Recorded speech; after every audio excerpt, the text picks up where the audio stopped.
it's me! Luke. Yeah. Alright, history lesson time. May 1993 saw Nintendo's first attempt to bring one of their beloved properties to the big screen with the aptly named live-action film Super Mario Bros. And it was bad. So bad we didn't get another attempt on the franchise for another 30 years until April 2023 saw the release of Illumination's 3D animated film titled The Super Mario Bros. Movie. Yeah, you get that? It's the movie. There's no other movie, there never was. Don't Google it, we'll sue you. Now this film hurt Nintendo bad. As a company well known for caring immensely about its brand and being insanely protective of its property, to the point where they're constantly doing things like issuing takedown notices to ROM hacks, or that time they started going after YouTube channels for showing gameplay? Having the film released to such negative reception really screwed up their plans to make a real name for themselves in the industry. And yes, sure, there are a smattering of official films based on Nintendo properties in the 30-year gap, but they really weren't of the same scale, being stuff like 2003's finale episode of Kirby Right Back At Ya. Never heard of it. Or 1999's Donkey Kong Country, The Legend of the Crystal Coconut, a direct-to-video film composed of 4 episodes from the Donkey Kong Country TV series, and not even in chronological order. There was also 2006's Japan-only animated Animal Crossing, and the 20 plus films based on the Pokemon anime since 1998. But none of these were anywhere near the same scale as Mario's release, with an estimated budget between $42 and $48 million. For comparison, Pokemon the first movie had a budget of $5 million and made it a box office a staggering $172.7 million. The biggest budget Nintendo film of all time as far as I'm aware was 2019's Detective Pikachu, with a budget of $150 million and a box office of $433.2 million. Now, with all those numbers in mind, how much did Mario make again? Oof. So yeah, I think it's fair to say this movie flopped hard, and honestly it was always going to, because my god, it did not have a smooth development. Now for this next part, I'm basically taking all of my information from a Collider article last year, which I'll link in the description. But yeah, by the sounds of it, the movie was pretty much doomed from day one, when the producers decided to try and do a slightly edgier film in an attempt to appeal to a greater audience outside that of just Mario fans. Because when you look at Mario, the first thing you think is edgy. This idea snowballed even more when the producers chose a pair of directors who not only wanted to lean into the adult nature of the film, but also to make it bizarre and grimy. And then we got the script. Then another. Then another. Then another. Then another. Over the whole timeline, they ended up having 9 different writers attached to the project, and basically nobody involved could agree on what the tone should actually be. The first writer left after his script was too similar to Rain Man, which he also wrote. Writers 2 and 3 bought a script that Nintendo actually liked, combining fairy tale elements with modern humour, only problem being that they wrote it with the initial director in mind, and by that point he'd also been fired and replaced with the 2 I mentioned earlier, because distributors apparently didn't want anything to do with him, and so those writers also left and took their script with them. Writers 4 and 5 were asked to add a sci-fi twist to the film, and again everyone was actually happy with the script. And if you're keeping track at home, we are only just halfway through the total number of writers, so something obviously went wrong again. Turns out later on the directors got bored of the script, wanting it to be more like Ghostbusters, and so demanded another rewrite, which the film's backers hated, and so they once again got rid of these writers and brought on numbers 6 and 7. Now these two managed to put a script together which everyone loved, and was actually the script used to sign the main cast members onto the project. 2 months before shooting, however, the producers decided, wait, hold on, this dark edgy film is nothing like the happy colourful Mario games everyone knows. We gotta change this and make it more kid-friendly. So behind the director's backs, they hired writers 8 and 9 to doctor the script and make it more fun. Come time to film, the actors get their scripts and think, hold on, this isn't what I signed up for, I quit. So they try and rehire writers 6 and 7 to undoctor the script again, except they weren't available, so they had to go back to writers 4 and 5 to rewrite the script mid-production. And by this point, everyone fucking hated each other. The producers blamed the directors for their original direction they took the film, the cast and directors hated the producers for the secret rewrites. In the end, writers 4 and 5 were basically the middlemen between everyone who just refused to speak to each other. There's a whole lot more stuff mentioned in the article, like the actors just not bothering to learn their lines because they knew the script would just change again anyway, or how they were just constantly drinking just to get through it, which is probably the cause of an accident resulting in Mario breaking his finger and wearing a cast for many scenes in the film. I did look for the cast myself and I couldn't spot it, but that's probably because it was apparently painted pink to look like a hand, and this film has 90s video quality, so yeah. And that's not even the worst of it, he apparently also almost died twice to both drowning and electrocution. Seriously, just read the article, and not just because I plagiarised most of it for this intro. The whole project was just a clusterfuck. But I think that's enough history lesson for today, so what say we dive into this thing and see just how bad it was? So without further ado, let's go. A long time ago, the Earth was ruled by dinosaurs. They were big, so not a lot of people went around hassling them. Actually, no people went around hassling them because there weren't any people yet. So the film opens up here with its own little history lesson. Honestly, I was so sure it was meant to be Mario himself doing the narration as a little meta thing, but nope, apparently it's Dan Castellaneta. You know, Homer. So that's pretty cool. Anyway, he uses this narration to set us up with just the tiniest amount of exposition we need going into this thing, because oh boy, this plot is just a little different to the ones in the games. A giant meteorite struck the Earth. Goodbye, dinosaurs. But what if the dinosaurs weren't all destroyed? What if the impact of that meteorite created a parallel dimension where the dinosaurs continue to thrive and evolve into intelligent, vicious, aggressive beings? Just like us. And hey, what if they found a way back? That's right, the bad guys are dinosaurs now. Well, kind of. The dinosaurs of the past have evolved now into the Mario villains we know and love. Or at least things with the same names. You know the Goombas, those little short squidgy waddling fellas? Well, they are just absolute beefcakes now, with tiny little dinosaur heads. How about the main man Bowser with his classic turtle cum fire breathing dragon design? I mean, that's already kinda similar to a dinosaur, it should be pretty easy to adapt, right? Nope, here King Koopa's pretty much just a normal dude with a bad haircut and a flamethrower.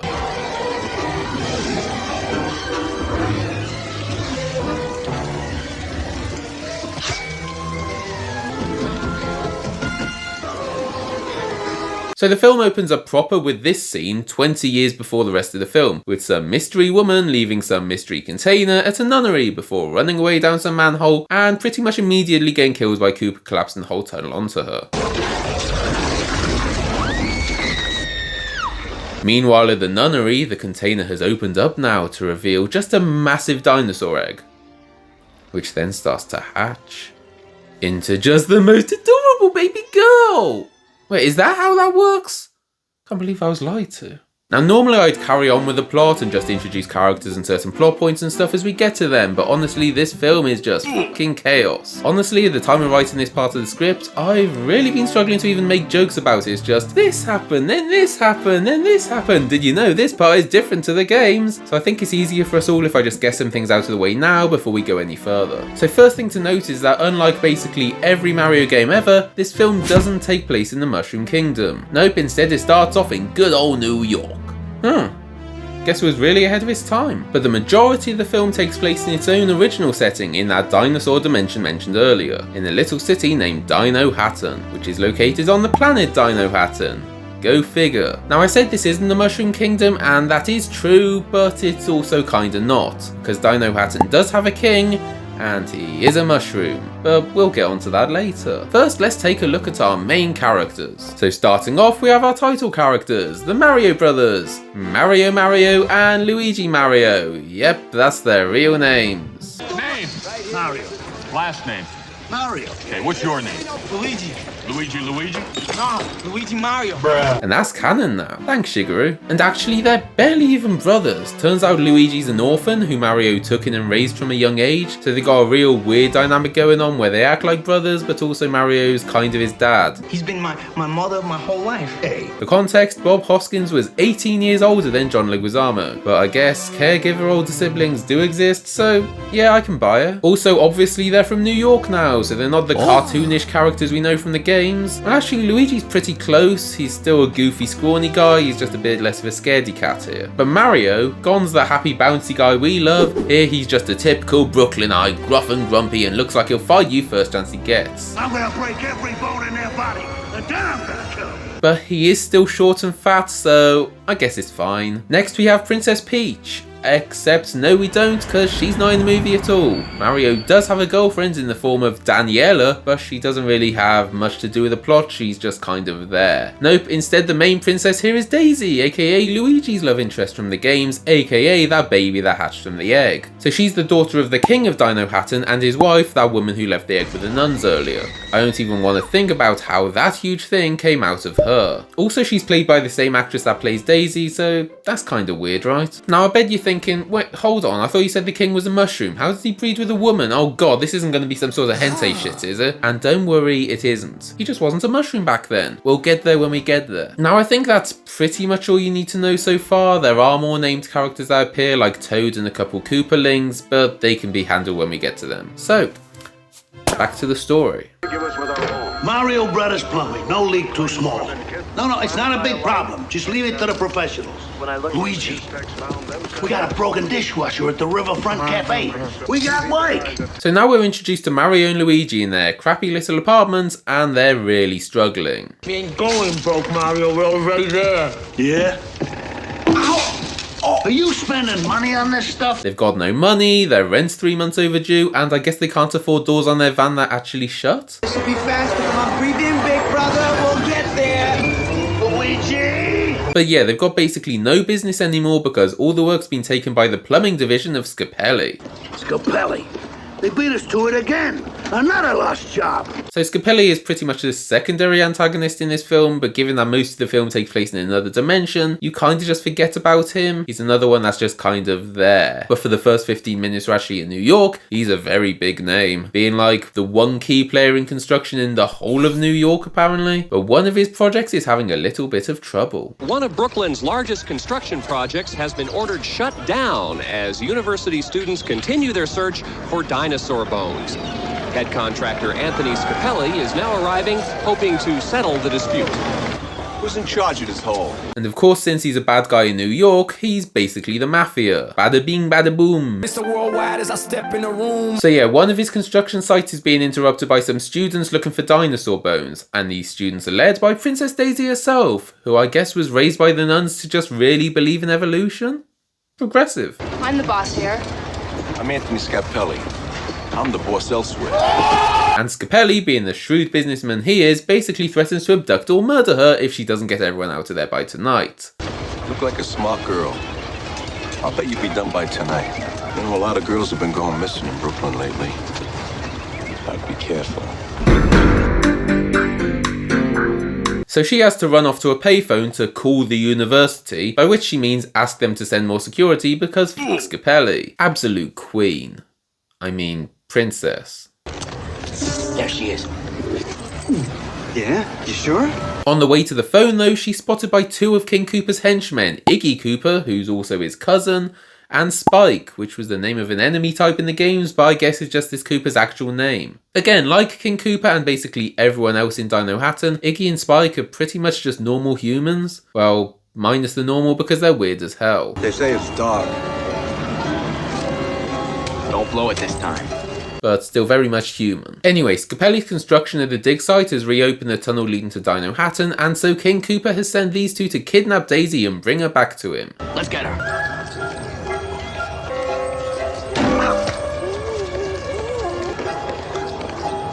I missed.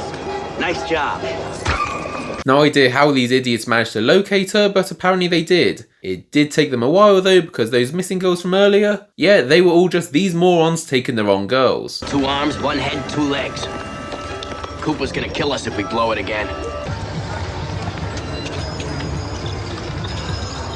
So Daisy gets to the phone, but Luigi's already using it to see if they've got any work. But Luigi, being a colossal simp, lets Daisy have the phone and gives her his tiny amount of change to use it. Thank you.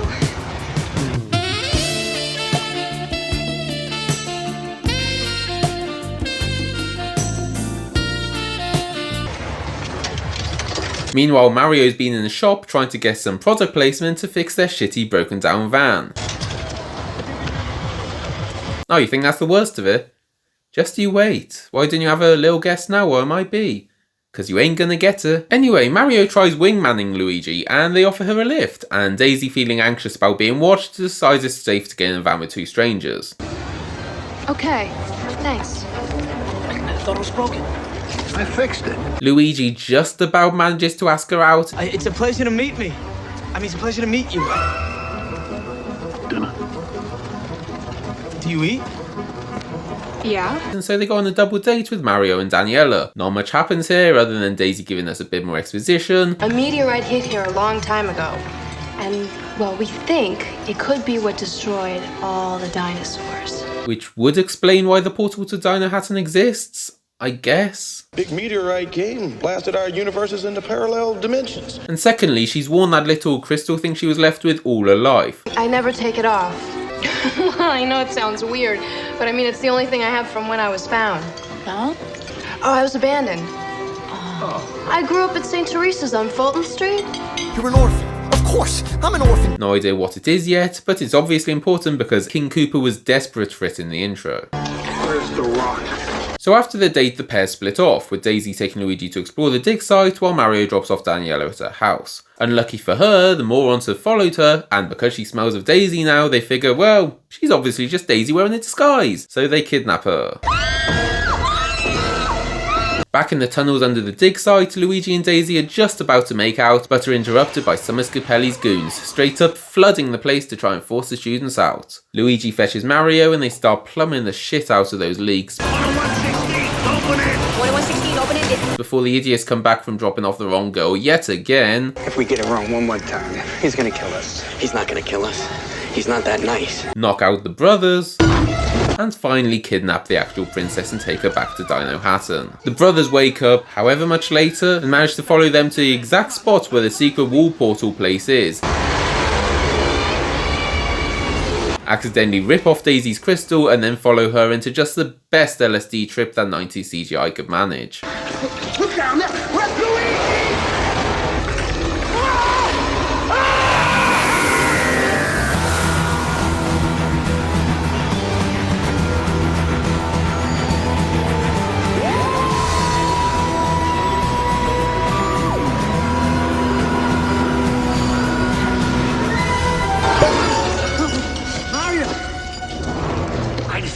Am I still here? So now they're finally in the Dino Dimension, and it is really not what you'd expect from a civilization that evolved from dinosaurs. It's just your run-of-the-mill cyberpunk dystopia. This can't be Manhattan. I don't know, I ain't been to Manhattan a couple of weeks. Must have been a bad couple of weeks. And boy does this place suck. It's completely overcrowded, full of lunatics crashing into things, criminals trying to steal babies. No, get away from my baby! Get away! Weird half dinosaur people, and full-on baby dinosaurs. I guess evolution's a lot true. Honestly surprised half of them aren't just straight up crabs. But yeah, that's pretty weird, isn't it? It's like if we lived in a society with just various stages of monkey. Alright Nigel, how's it going? Good, good. Now's the little one. Yeah. Ah, you said it, champ. Alright, see you. Hi, Sam. And on top of all that, the place is just really gross. It's dark, it's grimy, it's got some weird fungus growing all over the place, and you guessed it, that's the king. Anyway, while Mario and Luigi are having all sorts of shenanigans trying to figure out where they are, what's going on, and how are they going to save Daisy... Luigi! Daisy! Luigi! We get a proper introduction to King Koopa and his assistant slash love interest, Lena. Look at this place. Pathetic. It gets worse every day. It's disgusting. The humans on the other side have a world full of resources. Ready for the taking. You hear that? It's exposition time again! So, King Koopa, or more accurately President Koopa, runs the whole of Dino Hatton, basically as a dictator, after previously hosting a rebellion against and managing to overthrow the king, Daisy's father. And he managed to do this largely in part thanks to his secret weapon, the Devolution Gun. Again, don't question the logic of how it was invented, or how Koopa, who was just one of the king's subjects at the time, managed to get hold of it. We're dealing with fantasy rules here. Anyway, this gun is how Koopa amassed his army of henchmen, being able to turn any normal citizen of Dino Hatton into the brainless man mountains we now know as Goombas. And more importantly, it's what he used to turn the king into the massive fungus now plaguing the city. So I guess the royal family of ultra mushrooms are not dinosaurs? Makes a change of royals not being lizards. Now Koopa's fully aware of what a mess this place is. In fact, he's a pretty big germaphobe. Imagine it. an endless supply of food, clean air, water. And what are we stuck with?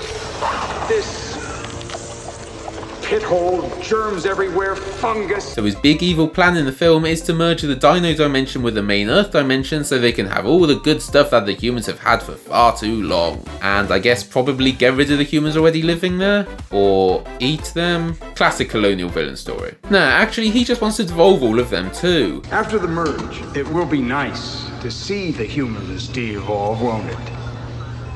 What is it that they come from? I keep forgetting. It's mice or something. Apes, sir. Monkeys. Disgusting mammals. And then maybe eat them, or hunt them, or keep them as pets. I don't know. But to do all of that, he needs the princess, who Lena hates. Princess? I need the rock. And he needs the rock. And bad news for the idiots, Hello, morons. Hello. they don't have the rock. Where's the rock? Rock, sir. The meteorite piece that she wears around her neck, and I told you not to forget it! That rock. So yeah, Daisy's crystal is actually a piece of the original meteorite that created this other dimension, and for some reason recombining them is enough to merge the dimensions? Don't ask me how, it took 9 writers to get to this. Okay, exposition time over again. Back with the Marios, Cooper's put a bounty out on their heads. That's right. The Koopa Man is looking for a couple of plumbers. And there's a big coin reward, 2,000 gold Koopa coins.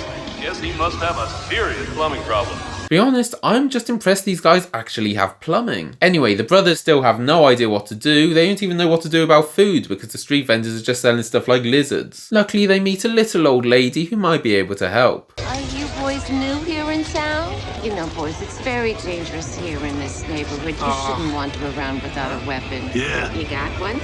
No. All right. Get him up, sucker!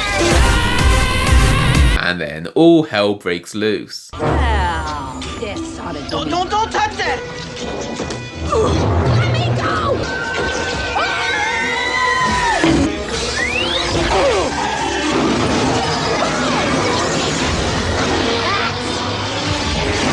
Ending up with this lady, Big Bertha, escaping with the meteor piece.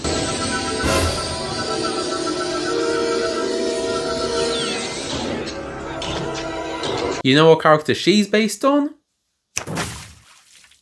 Sure, close enough. Ain't got no water anywhere. Food's bad. So's the air. Now I'll give you 3 guesses who this is. Did you say them? I can't actually hear you. You know the law, Toad. Hey, wait a minute. Oh, did you get it? It was his vest, wasn't it? So Toad's arrested for singing anti-Cooper songs, and the brothers arrested for that bounty from before. I'm getting arrested for being a plumber. Then we get to look at what the Dino Hatton prison system is like. Hey, what are you doing? What are you doing? Hey, get away. Come on. Stop pushing me around. Prepare to be hunged. I'm not going in there.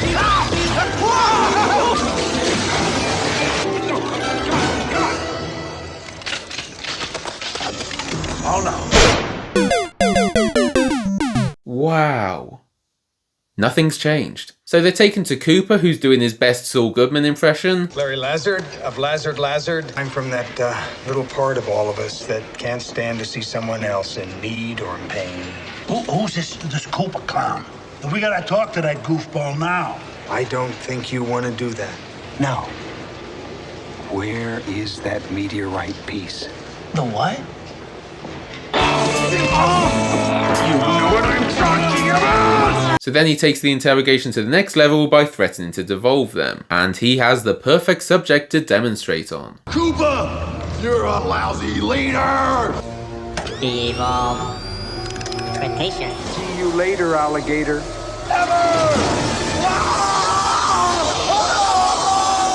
Now I know what you're thinking. Oh, when this film's over and Cooper's defeated, they'll obviously re-evolve all the Goombas into their original selves. Well, nope. The technology is definitely capable of it, but I guess the characters just don't give a shit. So this is how Toad is now, the complete opposite of his tiny body, big head counterpart. And then they give him a harmonica for some reason, I guess just to really rub it in, like, oh, you used to be a musician, have fun with this then, dickhead. Or more likely they just couldn't think of a better way to label this specific Goomba as Toad.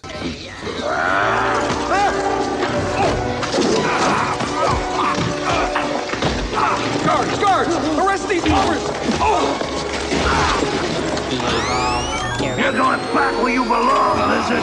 Help me! So they actually managed to push Cooper into the devolution machine, and he's in there for like a whole 5 seconds before popping out again. And the result of this is he's like 5% more lizardy for the rest of the film, so that's something, I guess. Now they manage to escape from the police station. The king tries giving Luigi a bomb because who hasn't had a monarch give them a deadly weapon before? I still remember that time I met the queen. And they finally manage to make off with a police car, but not before forcing in the trope about how playing a lot of video games gives you real world skills. I gotta think about this, Mario Rooney. I can't believe you can do that.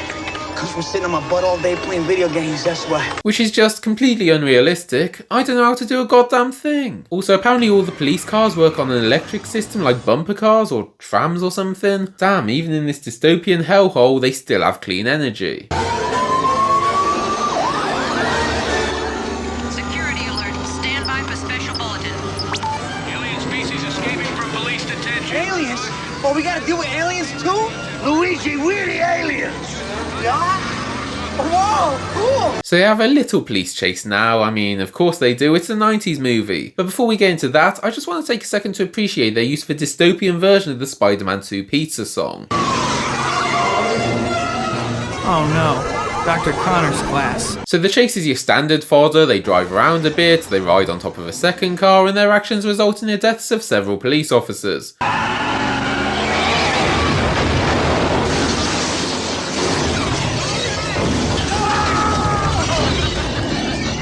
You know, the usual.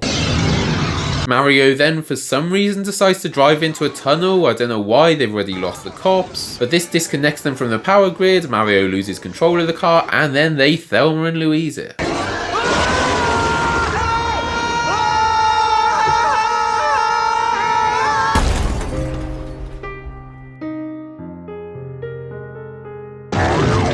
Was that superior driving skills or what? Now we're finally back to Daisy, who's been pretty much just chilling with Daniela and all the other kidnapped girls this whole time. Stop pushing me! Daisy! You too! Daniela! So Cooper sent Lena to go get her cleaned up, whatever the hell that means. Bring me the prince. You blew it. And ever cleaned up. And she casually lets slip that Daisy's a princess, which she was blissfully unaware of this whole time. Princess Daisy, you have your mother's eyes. She said the thing. From the other thing she's in. You have your mother's eyes. Princess Potter. Goodbye, Spike. I'm gonna miss you. Evolve. Advance.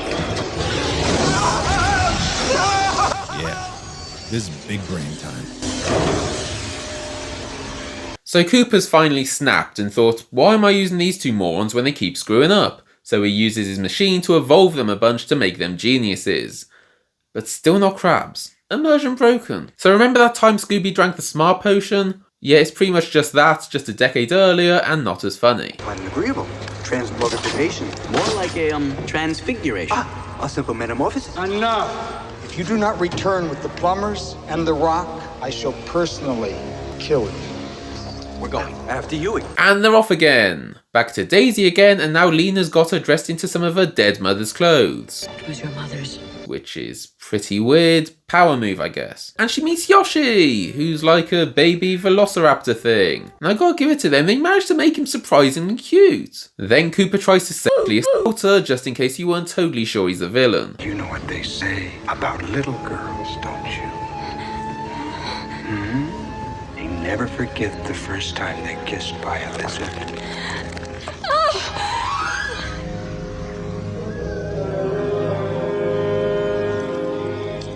Plumbers. Back with the Marios, and they're lost out in the desert now, being closely pursued by the idiots. And yes, you heard me right, they're still absolute morons. Quickly after them, cousin! I'm with you, cousin!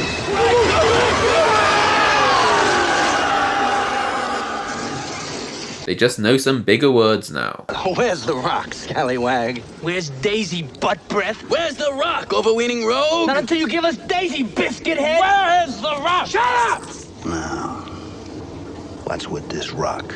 So the idiots give them all the exposition about Cooper's plan before they all steal a construction truck and drive back into the city to try and get the rock back from Big Bertha. Yep, she's still got the rock, you forget about her? And she's just a bit of a party girl, so they have to go to the local nightclub to find her. she is. Where? So they find Bertha, and then it's down to Mario to seduce her. Leave this to me. No woman can resist the charm of a Mario. Which could go better. But he manages to make it work. The way your knuckles run as you smash them into my face. Huh? Dance with me. I'll hit you all you like. Absolute king of Riz.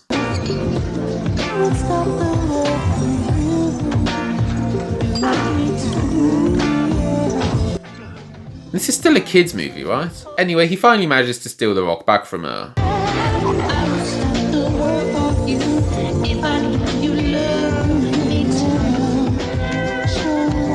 Aww, I actually feel bad for her. Screw Daniela, Mario and Bertha best ship. Martha. I hardly... So Lena enters the club with some Goombas, like obviously someone called the police. There's still a bounty on their heads, which I guess they just totally forgot about. And of course, it's playing a song about dinosaurs. Oh yeah, it's human time. Oh man, I love this song. And I'm a human guy. About 2:30. And I do human things. Yeah. Like having a job. So there's a bit of a ruckus. They managed to lose the meteorite piece yet again, so all of this was really worthwhile. But they managed to escape thanks to the real treasure.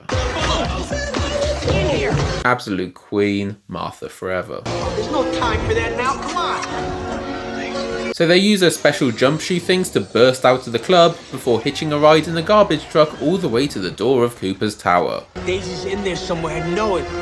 Where do we start? Now over an hour into the movie and they finally got their signature outfits, and all they had to do was steal them from a dinosaur person's locker. I'm a vegetarian. Back with Daisy, Toad brings her some meat to eat, but turns out she's a vegetarian. I guess her mum's side of the family must have evolved from herbivores. Just hope she's never eaten mushrooms before, because I guess that's technically cannibalism. Lena comes in and now she's snapped. She's sick of Cooper going on about how special Daisy is and how she's the only one who can merge the dimensions because of her royal blood. Because Lena thinks, hey, I've worked my way up to this position, I should get to be the one to do it, for some reason. So she tries to stab Daisy in the neck. Oh, I'll take us right here. Everyone deserves what they've earned. Clever girl. Instead, Yoshi gets stabbed in the neck. He's fine. And Daisy makes a break for it. She runs into the idiots again, who are now being taken to be executed. Not for helping the brothers earlier, just because they sang an anti-Cooper song in a club. Don't remember that bit? That's because it wasn't in the film. It's a deleted scene, so you've just got to take Lena's word for it that it actually happened. Iggy and Spike have been preaching your overthrow at the Boom Boom Bar. Anyway, Toad catches fire and the idiots run off with Daisy and tell her they've always been on her side. We've always been your loyalist supporters! Yeah, I call BS. Then they have to break the final piece of news to her. May I present to you your father, the fungus. While that's been happening, the Marios have been making their way up the tower in an elevator which got just absolutely packed with Goombas. And so obviously the best way to escape was to manipulate them into dancing with each other. And then pop out the roof. It didn't really serve any purpose to the plot, but it was pretty funny. Oh wow. You got no other choice, right? Luigi, this is not miraculous. Luigi! Just do it, come on, just have faith, jump. No, wait, Mario, don't jump, no, it's not, no, that's fine, it's just a... Oh.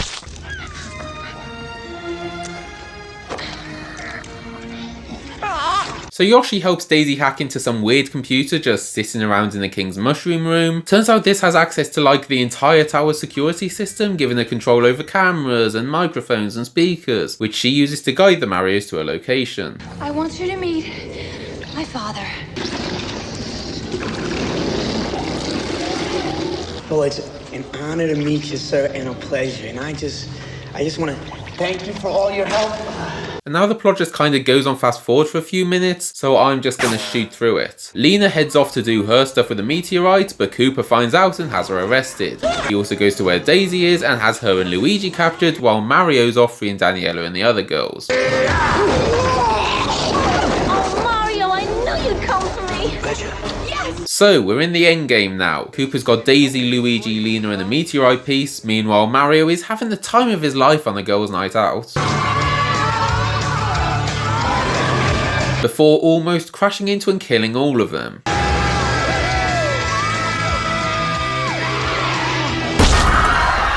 So thus starts the big old boss fight.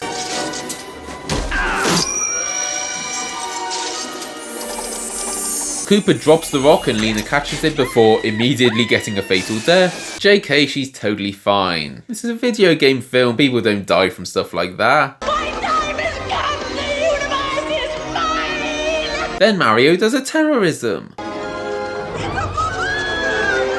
got a papa!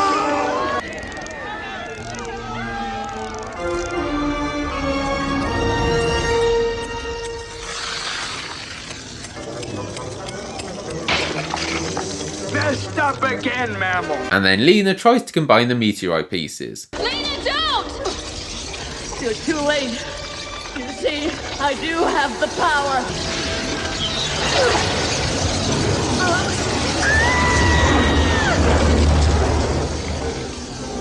Okay, she's less fine this time. Man, she sure makes an impression.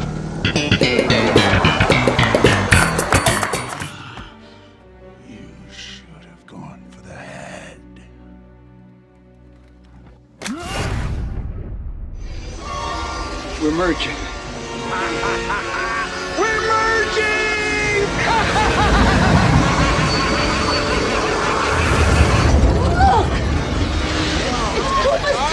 Oh boy, that didn't age well. So, the dimensions start to merge. Koopa turns Capelli into a chimp.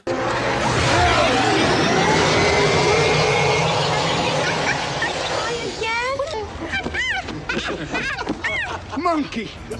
Scapelli? And Luigi uses his superior plumbing skills to unmerge the dimensions again.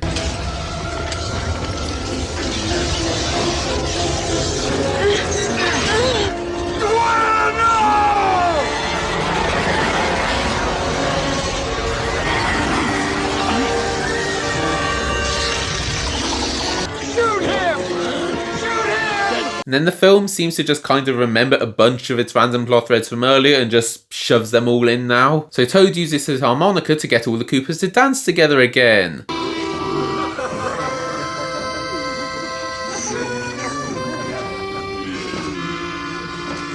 Bertha gives Luigi some more of those jump shoe things, which he uses to get to Mario with some of Koopa's portable devolution guns. And they blast him back into being a dino. And the Bob-omb reappears after walking pretty much the entire length of the city.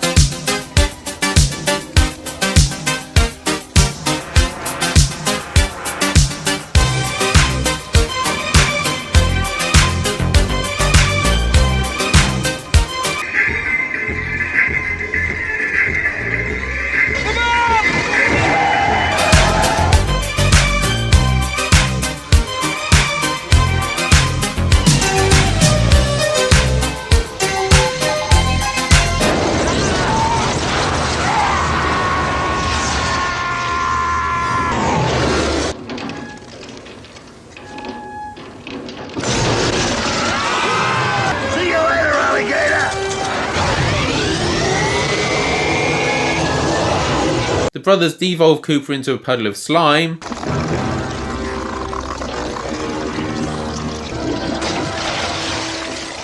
And that's just the end of his story. The king transforms back into a human again, so that's nice for him. I'm back. Love those plumbers. But I guess screw Toad and all the other Goombas. Daisy and Luigi finally get their kiss. If I had any sense, I'd mind my own business. Before the brothers go back to their dimension, while Daisy stays here to help rebuild and get to know Daddy. It's open.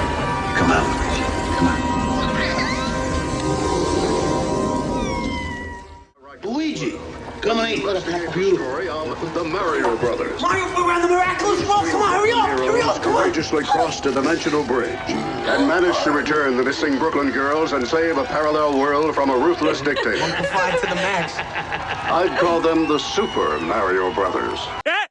He said it! He said it! And finally, the film ends with a textbook bit of sequel baiting, and the most 90s ending ever. It's open. Luigi, Mario! Daisy! You gotta come with me, I need your help. What's wrong? You're never gonna believe this. I believe it. You do? I believe.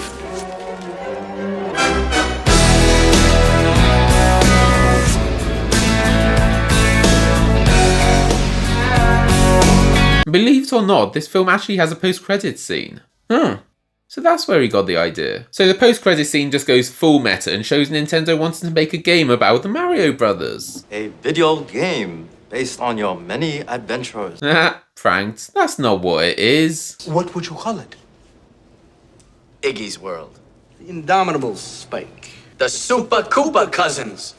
And that's the end. But wait, aren't we forgetting something? Scapelli's still a monkey! Nah, I don't mean that. They don't care about him, he's just a chimp now. Though, probably not for much longer. No, I promise you some big product placement! So having seen the entire plot, what do you think it was? Well, I'll just play the scene again quick, see if you can spot it.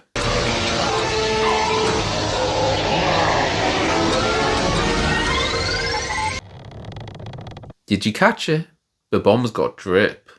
Well, had. So that's the film. Honestly, it's a weird one. First time I watched it, I really wasn't into it. I was just like, why is everything like this? This is nothing like the games. This is terrible. But watching it back the second time to script this, I actually kind of enjoyed it. It's one of those films that's so bizarre, you have to just completely turn your brain off and let it all wash over you. But I can definitely see how it's become a sort of cult classic over the years. It's pretty fun. Now, I really don't know how this video is going to turn out. I feel like I spent more time just describing the plot of the film than actually making jokes about it. But there was always just so much happening in this film, and I didn't really know what to cut. Like, oh, there's some weird little dinosaur in like 2 scenes with Daisy. Well, that's not worth mentioning. Oh wait, that's Yoshi? Well, I gotta include Yoshi. But yeah, hell, check the film out for yourself sometime. Would your kids like it? Probably not. Definitely don't go into it expecting it to resemble the original stories or characters whatsoever, but watching it as its own thing can be pretty enjoyable.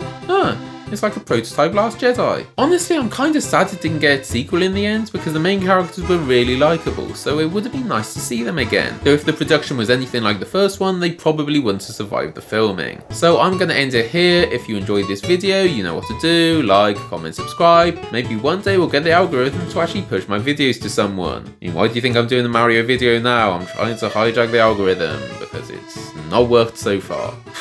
One day. Right, I'm gonna go see the new Mario movie now, and maybe I'll let you know how it goes. Bye.